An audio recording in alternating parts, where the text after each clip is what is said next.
It's Monday, and that so happens to be the day that I like to talk about monsters. Hello, and welcome to Monster Mondays. I'm Geoff Arbuckle, co-host of the podcast Film Seizure, that you can catch each Wednesday morning at filmseizure.com or at a number of podcast providers online.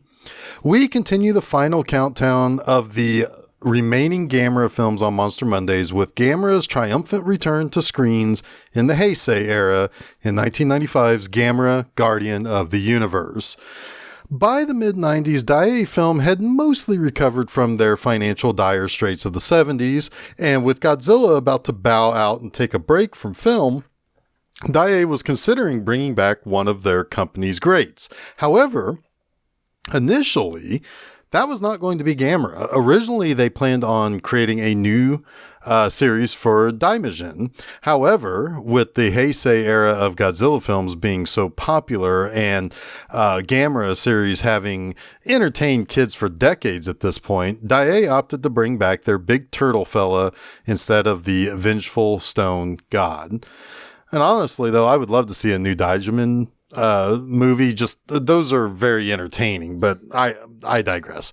Anyway, at first, the original writer of the Showa era Gamera movies, Nissan Takahashi, presented a script, but Daiei turned him down. Takahashi was sticking to the quote-unquote strictly for kids template he used in the 60s and early 70s. Similarly, director Noriaki Yuasa, who had directed installments of the original Showa films, was considered to helm this new one, but he too was rejected. There seemed to be a sincere attitude at Daiei Film that they wanted a new direction for the new era of Gamera. And in comes director Shizuki Kaneko. His career was mostly built around dramas and horrors up to this point, but he had a much more serious filmography, but always wanted to make a kaiju film. Prior to making Gamera Guardian of the Universe, he directed the short The Cold in the anthology horror film Necronomicon. The writer of that segment, Kazunori Ito, was hired to write this new Gamera film, and the director and writer teamed up once more. This new Gamera was going to be something quite different than what came before. It was not a cheap movie like those older Showa films. Gamera is redesigned and looks a little bit more formidable in this movie. Gamera was not the only one to return either for this film. The one creature often thought of as his primary foe or his arch nemesis or whatever, even though they really only faced off once before, Gauss, is also here. And there's a real sense of danger about the existence of these kaiju. It's modernized, and generally speaking, Gamera Guardian of the Universe would also be well received by fans and, for the first time, critics. Many cited that this film is the first in the Gamera franchise to really stand up to the better Godzilla films. Gamera may still be second place to the Big G, but he's solidly second only to our main man. Roger Ebert even made the comment that while this isn't, in his opinion, a great film, he even says that it really kind of is a good film, and the key thing is that it's a fun time at the movies. It's a good time in the movie-going experience. So while it may not necessarily be great or good in a lot of people's opinions, he notes that this is a fun movie to watch, and that could mean something. So he gave this a pretty good grade, and even said that it was more fun than its contemporaries in theaters at the time here in America, like Air Force One. So that's pretty high praise from a top-tier critic who was by, the mid-90s, when it got over here in 1996 or 7, was getting pretty tired of the American-style kind of high-fuel, high-octane, high-energy summer action films. So that really does say a lot to how this Gamera film would be crafted. Oh, one last thing before we get into the plot. Last week I pondered if Toho was ever interested in buying or licensing Gamera so that he could appear in a Godzilla film. Well, that, and I posited that question while we were talking about Daiei's financial troubles. Well, Daiei may not have been interested in selling the character in the hopes that they could bring themselves out of bankruptcy. But what did happen was, as much as fans would have loved to have seen Godzilla and Gamera together, it never really happened. But for this 1995 film, Daiei did turn to Toho for distribution rights to get Gamera Guardian of the Universe into as many theaters as possible. So, there is a connection to Toho after all. But with that, let's get into the play-by-play of the return to the big screen by the other Big G. Out in the ocean, a ship named the Kairu Maru is being escorted by a safety patrol ship because the freighter is carrying a literal ton of plutonium that is so radioactive that somebody on the safety patrol ship says that if you're not careful around it, not wearing the right protective gear, simply breathing near it could cause cancer almost instantly. The Kairu Maru radios in saying that it has run aground, and the patrol ship is not understanding why. They're out in the middle of the ocean. But upon further investigation, it seems as though it collided with an atoll. And when the atoll moves on its own accord, it turns out to be something much different. That mass that was originally thought to be an atoll is seemingly moving directly toward Japan, and some believe it might actually even be a giant creature of some sort. Now, a scientist named Kusanagi leads a team of other scientists to investigate what this mass heading for Japan really is. And as he prepares to set out, an island elsewhere is attacked by what seems to be some sort of giant bird. So an ornithologist named Mayumi is sent to investigate that supposed attack. And she is dubious that a bird could have done as much damage as she sees on the island. She says that the only thing that could have created this much death and destruction are people, not birds. But then she starts to change her tune when she finds a giant pile of white poop similar to bird pellets. They start finding pins and glasses in the poop, indicating the 17 people on the island might have actually been eaten by whatever it is that created this dung pile. And when digging deeper on the island, a giant flying creature flies overhead. Mayumi wants to follow it and warn Japan, because whatever this thing is, if it can't find food around this archipelago, it will find it elsewhere, like one of Japan's cities. And while the creature can't find any people on the streets on the island that it first approaches, it snatches a dog off the street and brings with it a huge gust of wind as it flies over. As the creature flies next to the helicopter chasing it, Mayumi snaps pictures of its head and face, but to her horror, there are two more of these creatures. And back on the mainland, Mayumi warns that these things are not birds at all. They're something else. They look like some sort of dinosaur or bat. And the authorities order Mayumi to figure out a way to capture the flying creatures alive. Now, meanwhile, at sea, the research team looking for that atoll finds it. It's 60 meters long, and it doesn't seem to be dangerously radioactive, so the team decides to make landfall on it. And what they find on this floating atoll is peculiar, as they extract several what almost look like metal hooks, but they're really kind of more comma-shaped pieces of almost like silver or something. And there is a plank of stone that they want to kind of dig into and try to study. And as they excavate this stone tablet, they feel that the tablet is like body temperature. Stone should be cold, but this thing is radiating heat of some sort, and it has some sort of like ancient rune symbols on it. But they also start to hear what sounds like a heartbeat. And as they are listening to that heartbeat, that tablet shatters, and the whole landmass begins to quake, tossing the expedition team off into the water.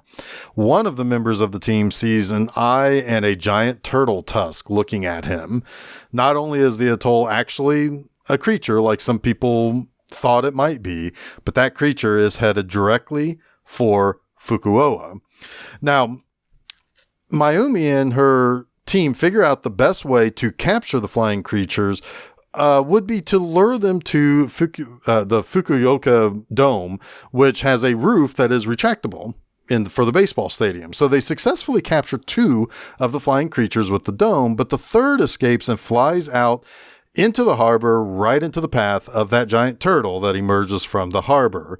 The turtle bats the flying creature into a fuel refinery, and it dies in a pretty large explosion. Now, of course, the giant turtle monster is Gamera, and he looks pretty beefed up and no longer exactly the friend of all the children. I mean, I'm guessing he is still pretty cool. I mean, he's got to be cooler than those flying creatures. And yes, the flying creatures are members of the Gauss species. However, they're a little bit smaller at this time. Basically, they all start off the same, 15 meters in size, whereas Gamera is 60 meters tall. The Gauss, once they whittle down to just being 1 remaining, it starts to double in size to become more or less the same size as Gamera within just about a week's time. But Gamera stomps through the town on a direct path to the dome where the other 2 creatures are trapped. And it sure seems like Gamera is specifically interested in the Gauss creatures. The Gauss creatures manage to free themselves from the cages that they've been locked in by creating a pinpoint cutting laser from their mouths. And as they escape, Gamera surprises everyone by having thrusters where his arms and legs tuck in to his shell, and he's able to fly by spinning around and lifting off like basically a giant flaming flying saucer. Now, the team that found Gamera studies the symbols on the tablet that they found lodged in what turned out to be his shell. And the metals look like symbols that are related to ancient civilizations. And the scientist's daughters recite something about Gamera, and one of the metal comma-shaped hooks begins to glow, creating a supernatural bond between the girl and Gamera. Another of the team realizes that if the turtle is Gamera, then the flying creatures must be what was listed as a ancient foe of Gamera, Gauss. And when it looks like Gauss is going to attack a couple of our heroes and a small child, Gamera appears to protect them and destroy one of the Gauss creatures. Gamera even takes a laser blast from another Gauss to protect those humans, proving that he really is a hero in trying to fight the flying bat monsters and not exactly meaning to attack humans despite leveling an entire city earlier. Now, while our 2 teams of researchers both understand that Gamera is on our side and the real threat is Gauss, the rest of the public, and most importantly the government, they are not aware of this fact. Instead of specifically firing on Gauss while Gamera is chasing it near Mount Fuji, the Japanese Self-Defense Force specifically attacks Gamera and knocks him out of the sky. And I guess the rest of the government and public didn't get the memo that Gauss ate like 12.5 people and a dog in earlier scenes, but whatever.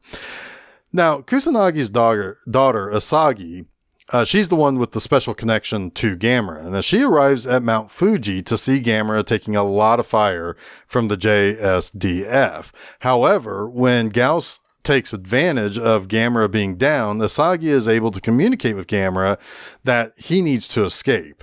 And while the turtle still gets a hit from Gauss' laser breath, which also creates a cut on Asagi's arm in the same spot that Gamera's arm was cut, they are so connected that both Asagi and Gamera have to basically go into almost a hibernation status to rest up and regain energy. Now, after Gauss attacks Tokyo and kills a bunch of people, the authorities finally agree that this Gauss character is the real threat, especially since Gamera has not been seen since it was attacked by the JSDF. However, before the attack on Gauss can commence, Gamera and Asagi both wake up and ready for battle. Gamera is basically flies off and heads in the direction of Gauss for that final battle, and Gamera emerges from underground in Tokyo as Gauss rests in its nest it made on top of Tokyo Tower. The moment that Gamera comes up from underground, he blasts Gauss's nest, destroying its eggs, and then Gamera then chases Gauss into the air. And they land in the city, and the 2 begin a pretty fierce battle. Gamera lures Gauss into chasing him up into the upper atmosphere, and he plans to basically pile drive that bat bastard into the earth, but Gauss opts to actually slice off its own leg that Gamera is holding on to, so that Gamera falls into an oil refinery, causing it to explode and allowing Gauss to fly under its own power and basically attack the monster even further. Now, Asagi helps summon up some extra juju to get Gamera back on his feet, and Gamera blasts Gauss with his fire breath lighting the enemy on fire and exploding him like a giant bomb. Having destroyed his ancient enemies, Gamera separates himself from Asagi's life force, or spirit, or whatever, and returns to his home in the sea, but there's always the possibility that he will need to return to defend the Earth from either more Gauss creatures or other monster threats. So he's not gone for good. Now let's talk about 3 things I like about Gamera, Guardian of the Universe. First, this is most definitely a more mature Gamera movie. But what's cool is that it should still thrill little kids too. There's nothing here that a kid wouldn't find exciting. It's still a bunch of giant monsters fighting each other.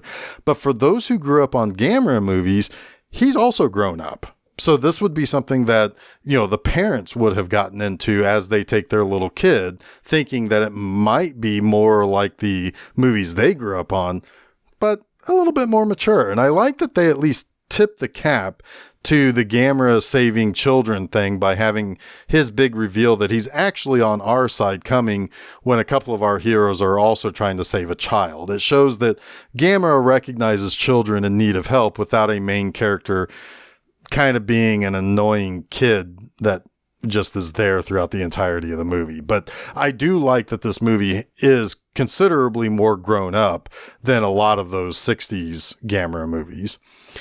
Second, I like how they added a lot of new lore to Gamera and Gauss. Gamera always seemed like an ancient creature to begin with that was awoken by a nuclear blast. However, in this, he's tied to a more spiritual and supernatural origin from the lost civilizations of Atlantis and Mu. Gamera's connection to a younger person is more like Mothra and her twin fairies in the Godzilla series. But as for Gauss, there are more of him this time. But we find out from Mayumi that all Gauss are basically born female. And when they first think that they struggle reproducing, they learn later that Gauss can actually change its sex in order to reproduce. And not only does Gauss only have one pair of chromosomes, a single Gauss can reproduce by itself. In fact, when facing a lack of food, members of the Gauss species will begin to feed on each other until there's one supreme one. So it adds a little extra menace to Gauss from just the old monster vampire bat thing that he used to be back in the 60s. Also, Gauss was a creature that was menacing those ancient civilizations, and they had to actually create Gamera in order to fight back against it. So Gamera does have a human origin that makes him ancient, but also kind of separates him from any kind of nuclear creation like Godzilla or what awoken him in the original Gamera film back in 1966.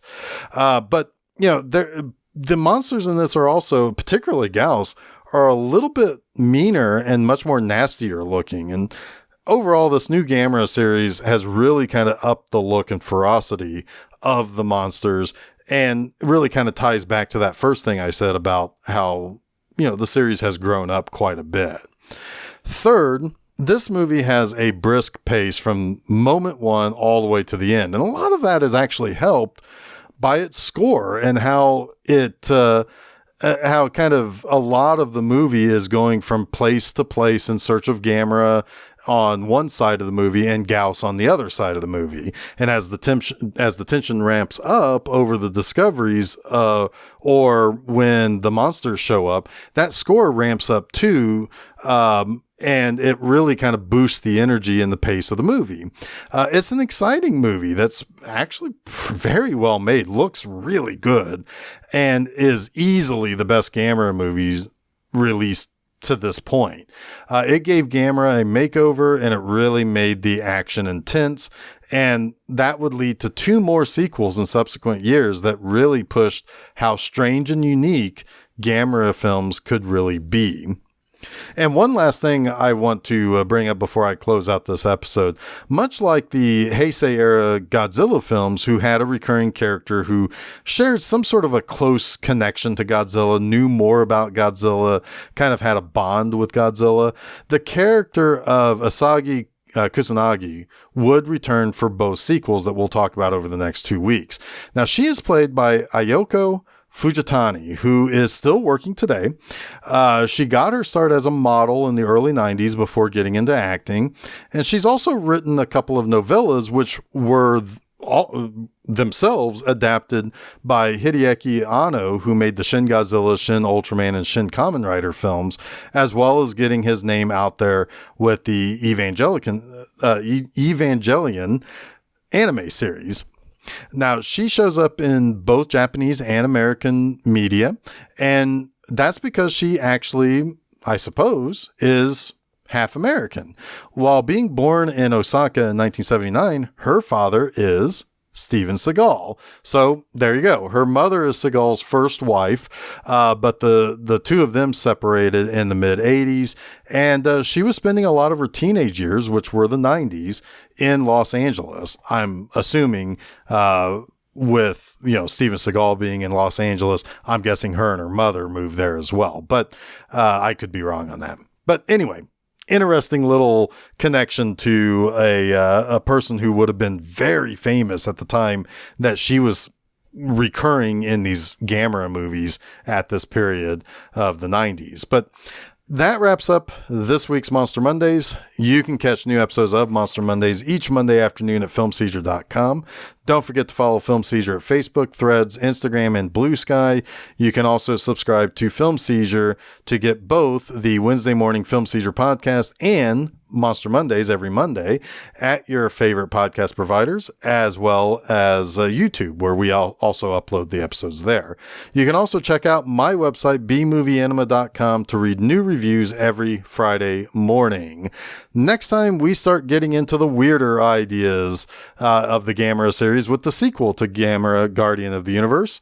Join me for 1996's Gamera 2 Attack of Legion, a movie that actually sparked a pretty fierce debate in the world of science fiction in Japan.